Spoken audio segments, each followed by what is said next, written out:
Welcome to the Tech Meme Ride Home for Wednesday, July 15th, 2020. I'm Brian McCullough. Today, Apple wins its big tax fight with the EU. Sony is doubling PlayStation 5 production because COVID. Zoom has its own hardware device, an early preview of the new Peacock streaming service.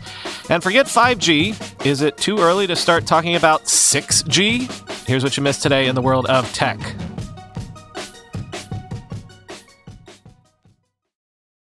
Well, someone in Silicon Valley is capable of staring down the EU and actually winning. Apple has won its EU court fight over a record $14.9 billion Irish tax bill, as the EU General Court has ruled that Ireland's tax arrangements with the company weren't legal.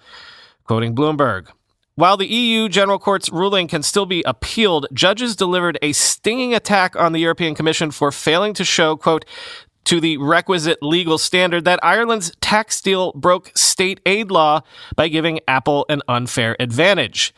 Quote, the Commission's intent seemed to be a political one, to punish Apple for its overall tax planning, rather than to reach a result that accorded with the legal or economic position. Dan Needle, a tax lawyer with Clifford Chance, said in a statement, the court has quite rightly followed the law and not any wider political objectives, end quote. The ruling represents a crushing blow to European Union Competition Commissioner Margrethe Vestager's crackdown on preferential fiscal deals for companies. The EU will consider its next steps after studying the Luxembourg-based court's judgment, Vestager said in a statement, quote, if member states give certain multinational companies tax advantages not available to their rivals, this harms fair competition, she said, adding that the EU, quote, will continue to look at aggressive tax planning measures under EU state aid rules, end quote. Apple said the case, quote, was not about how much tax we pay, but where we are required to pay it. The firm has, quote, paid more than $100 billion in corporate income taxes around the world in the last decade and tens of billions more in other taxes, end quote. From the winning in the COVID-19 era file, sources are saying that Sony is ramping up production of PlayStation 5 devices by as much as 50% above what it was originally planning for. Sony is looking to produce 10 million units now for the upcoming launch quarter for the device. Why? They're anticipating soaring demand, as it increasingly doesn't look like the pandemic will be done with us all before the PlayStation 5 actually gets here. Quoting Bloomberg, the electronics giant has informed assembly partners and suppliers it's radically increasing orders for its next-generation console, though logistics may yet pose a challenge to delivering all those machines on time for the holiday shopping season, the people said, asking to remain anonymous. Sony had previously aimed to produce 5 million to 6 million PS5 units by the end of March 2021, Bloomberg News has reported, but concerns about a second wave of coronavirus infections may keep more people at home for longer as governments around the world closely monitor efforts to reopen their economies. Sony's revised expectation is that this ongoing situation will stir additional demand for the PlayStation 5 console, whose official debut captivated the gaming community. Even with a boost to manufacturing, Sony may still be unable to put enough units on store shelves in the coming year and holiday season due to shipping constraints, the people said. A large proportion of Sony's consoles are made in China and sent out via sea around the world. It takes months for shipments to travel from China to the US and Europe via ocean lines, and Nintendo earlier this year had trouble refilling stock of its popular Switch console for this reason, end quote. There's a suggestion that given how airlines are only running half capacity, maybe Sony could commandeer or charter some of those 747s that are sitting on the ground idle otherwise. And two other tidbits here. Sony began PS5 mass production in June and expects to have 5 million units ready by September. Also, another hardware device ramping up production to meet unexpected demand. According to the Nikkei Asian Review, Oculus VR is also doubling the amount of production it's doing. Yeah, well, here you go. As we discussed, Google has indeed announced it will invest $4.5 billion in Jio platforms for a 7.73% stake in that company, all as part of Google's recently announced $10 billion India digitization fund. So, officially squaring that story circle, Google is determined not to be left out of this party. But what does Google bring to the party? Remember, Facebook wanted to get buddy-buddy with Reliance Jio to help do commerce over WhatsApp. I'm sure Google wants to do commerce in some form as well, but TechCrunch says that more immediately, Google and Reliance Jio platforms will work on a custom version of Android to develop low-cost, entry-level smartphones for the Indian market. Quote, "Getting technology into the hands of more people is a big part of Google's mission," said Sundar Pichai, chief executive at Google, via a video chat on Wednesday. "Together, we are excited to rethink from the ground up how millions of users in India can become owners of smartphones. This effort will unlock new opportunities, further power the vibrant ecosystem of applications, and push innovation to drive growth for the new Indian economy," he said. So, that makes a lot of sense. Remember, we've outlined how Jio has revolutionized India telecoms with its low-cost monthly plans, but it's also worth noting that this is a rare instance where Google has been willing to invest in a company that Facebook has also been willing to invest in, which leads me to something I've been wondering about. Does Reliance Jio really want everyone and their mother as an investor? Like, too many cooks in the kitchen sort of thing? I mean, I can see that if you're selling yourself as a once-in-a-generation mega platform opportunity that everyone can play on, that you'd want everyone involved. But, I mean, if everyone is involved, is an investor, and theoretically would want preferential treatment at least, or even a say on later strategy decisions, couldn't that be a problem someday down the road? Zoom has its own hardware.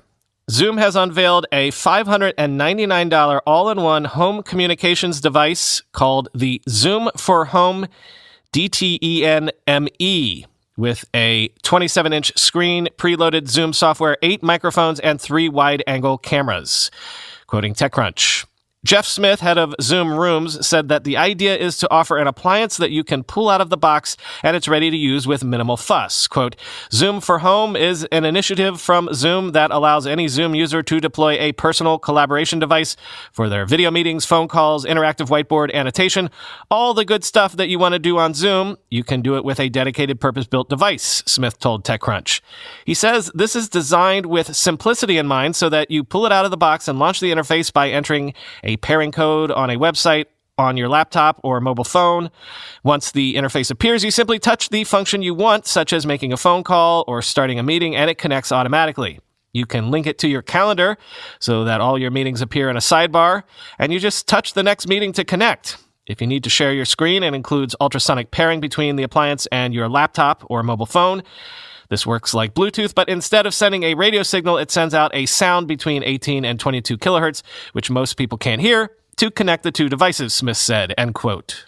Note that the new device, again, the Zoom for Home, will work with any existing Zoom license.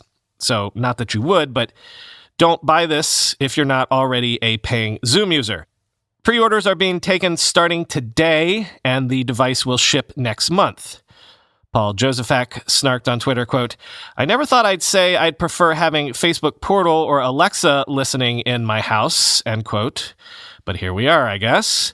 At the same time, though, I mean, clearly, we're going to start seeing smart TVs with Zoom preloaded on them right away, right? Probably in about 3, 2, 1...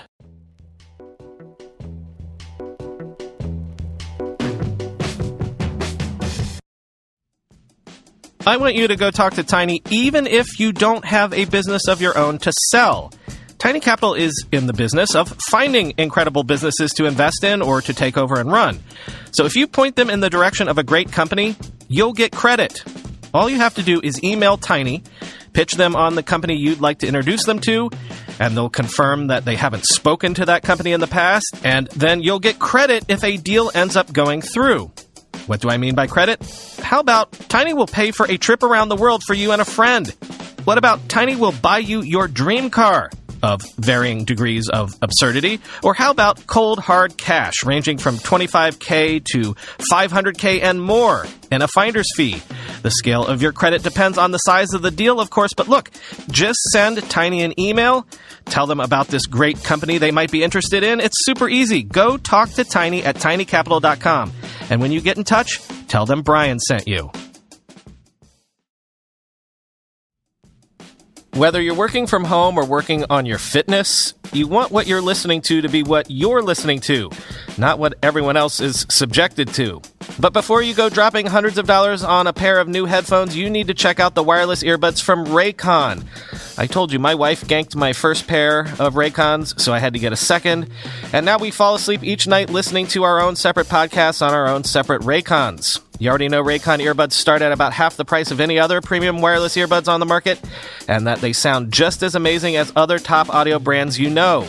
Their newest model, the Everyday E25 earbuds, are their best ones yet, with 6 hours of playtime, seamless Bluetooth pairing, more bass, and a more compact design that gives you a nice noise-isolating fit. Raycon's wireless earbuds are so comfortable. They're perfect for conference calls or binging podcasts. They're a game changer for me because they actually are comfortable to lay on with your head on a pillow and fall asleep listening to podcasts too. Now's the time to get the latest and greatest from Raycon. Get 15% off your order at buyraycon.com/tech. That's buyraycon.com/tech for 15% off Raycon wireless earbuds. Buyraycon.com/tech. Is it too early to start talking about 6G? I mean, the 5G networks aren't even close to fully rolled out yet. The vast majority of us still don't have 5G-capable phones yet. And yet, Samsung is already making predictions about 6G networks and their speculated upon terahertz radio spectrum that would allow peak data rates 50 times greater than what 5G will give us. Samsung is also predicting that such wizardry might get to us as soon as 2028. To be clear, this is entirely predictive or really speculative on Samsung's part because the 6G research is still ongoing and a standard has not been settled upon yet. Still, Samsung wants to dream a dream, and funny enough, that dream hangs its hat on a couple of favorite dreams of Silicon Valley. Ubiquitous VR for one. Actually, scratch that. Forget VR. Let's talk about XR. Oh, and Star Wars-style holograms, quoting VentureBeat. Given that the 5G standard already enabled massive boosts in data bandwidth and reductions in latency over 4G, the questions of what more 6G could offer and why are key to establishing the need for a new standard. On the what side, Samsung expects 6G to offer 50 times higher peak data rates than 5G or 1000 Gbps with a user-experienced data rate of 1 Gbps. Plus support for 10 times more connected devices in a square kilometer, and additionally, Samsung is targeting air latency reductions from 5G's under 1 millisecond to under 100 microseconds, a 100 times improvement in error-free reliability and twice the energy efficiency of 5G. The obvious question is why, and it's here that Samsung is either grasping or visionary, depending on your perspective. Some of 6G's potential applications are clearly iterative, it notes, including faster broadband for mobile devices, ultra-reliable low-latency communications for autonomous vehicles, and factory-scale automation.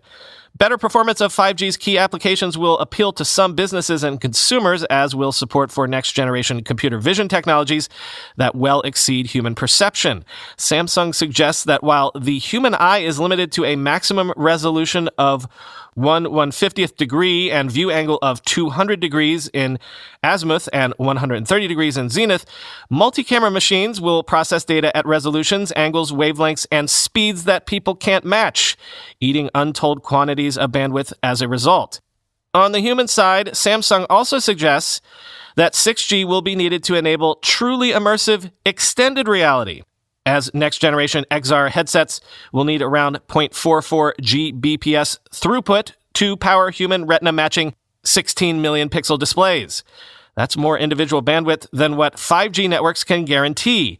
Similarly, Samsung expects that mobile and larger displays will begin to display actual volumetric holograms, requiring at least 580 Gbps for a phone-sized 6.7-inch display, and human-sized holograms at several terabits per second. To the extent that holographic displays are a known concept to many people, another key 6G application, digital twins or digital replicas, isn't. Going forward, Samsung expects that people, objects, and places will be fully replicated digitally, enabling users to, quote, explore and monitor the reality in a virtual world without temporal or spatial constraints, including one-way or two-way interactions between physical and digital twins. A human might use a digital twin to visit their office, seeing everything in digital form while relying on a robot for physical interactions. Duplicating a 1 square meter area in real time would require 800 Gbps throughput, again, well beyond 5G's capacity, end quote. Finally, today is Peacock Day. Congratulations, everyone. You can now get your first look at NBC Universal / Comcast's new late entrant into the streaming wars. And friend of the show, Julia Alexander, has a lengthy preview for us. Quote, depending on how people watch Peacock, they'll be presented with two different viewing options. For people using Peacock on a TV, the app will automatically open up in Browse, the main streaming portal. For people using a mobile device or tablet, Peacock will open up in Trending, which acts as a collection of short news, entertainment, and sports clips. Think of it like a mixture of Instagram, YouTube, and Quibi all rolled into one. Let's start with Browse, as many people are likely to stream Peacock via their TV sets, connected devices like PlayStation and Xbox consoles, or on an Apple TV unit.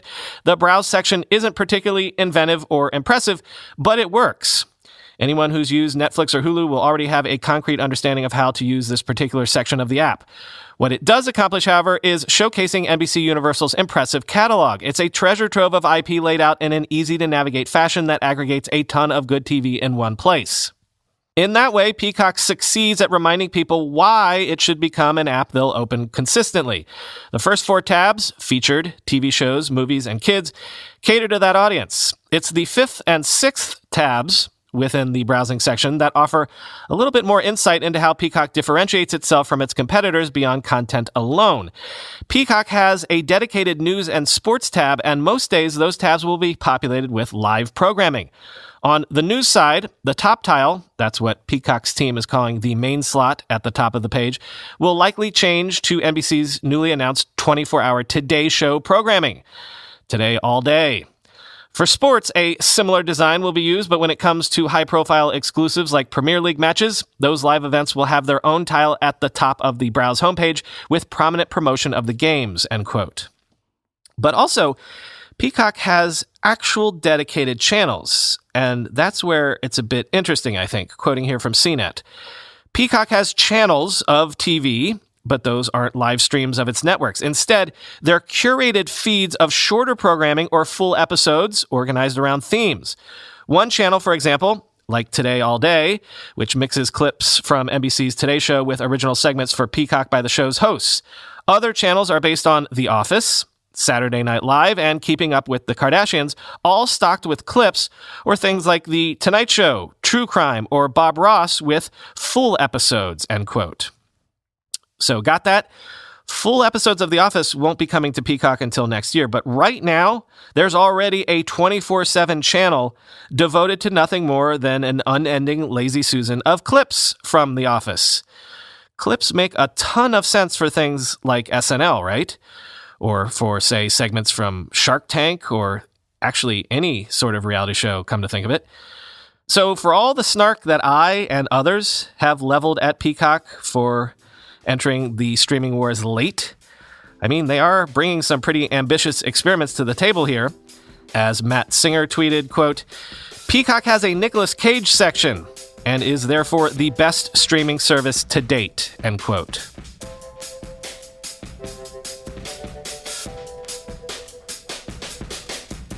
So for the weekend listener call-in episode, I will give you the link to the Zoom meeting on Friday's show. And again, we'll be recording on Saturday at about 1 p.m. Eastern time, give or take. I've read up on how better to manage things over Zoom, so we hopefully won't get the Zoom bombers again. Might take a little while for me to get that set up, so we might start like at 1:05 or 1:10 or something like that. I've also posted a topic thread in the subreddit for you all to submit questions and possible topics ahead of time. You don't have to submit a question. You can still just come on and raise your hand. But the idea would be, as opposed to me just randomly asking for a show of hands, which I'll still do, as I said, if you actually posted something to the questions/topics subreddit thread ahead of time, I'll be more likely to call on you during the taping. And also, we might experiment with the thing where people can comment more than once. Like, we'll see if we can keep people on stage, as it were. So if you have more to say, you can do so, and we can get more of a round-robin discussion going as opposed to just me popping off one at a time. And finally, I would also like to use the video that we record for posting to YouTube, so keep that in mind if you'd like to participate. Keep in mind that you might be seen. All right, talk to you tomorrow.